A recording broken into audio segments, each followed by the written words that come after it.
track for the platform to move on, I use these objects, and what I'm going to do is right now they're static, but when this happens, I'm going to make these rotate, so it looks like it's like a pulley and it's being turned. And I also added these platforms that are holding up the entire thing. They're floating. So I'm going to add these two objects to a group, 41. And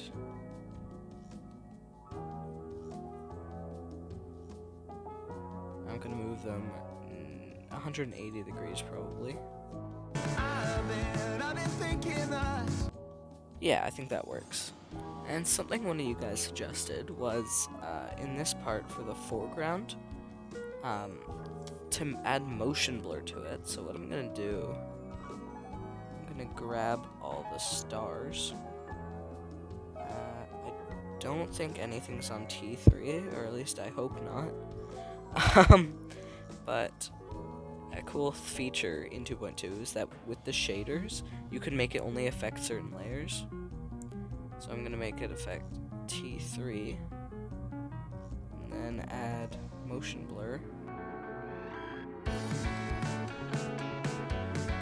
So today I've changed up the part a bit, as you can probably tell. So I did this not while recording because it took a long time, but I made this rocket ship in the background. I think it looks cool.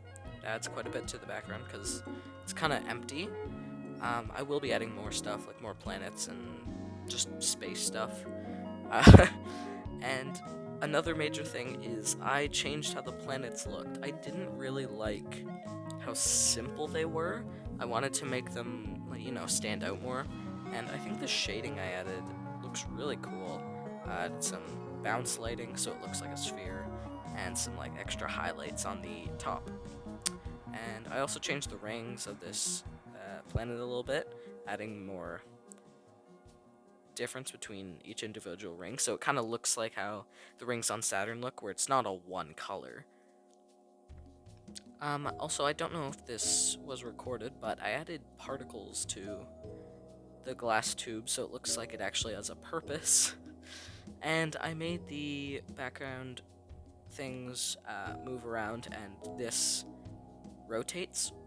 So yeah, another thing I might do right now actually is I might adjust the colors a little bit. So we're gonna go back to color 2, and we're just gonna play around with it just to make it look a little more metallic.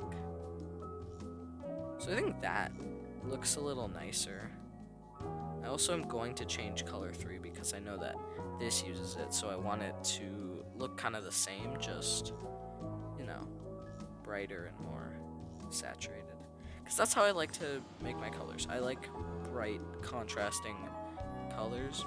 I also toned down the motion blur on these stars a little bit.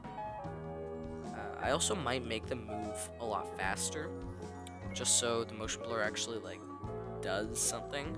I'm just gonna make them negative, because it doesn't really look like it's in the foreground at the moment.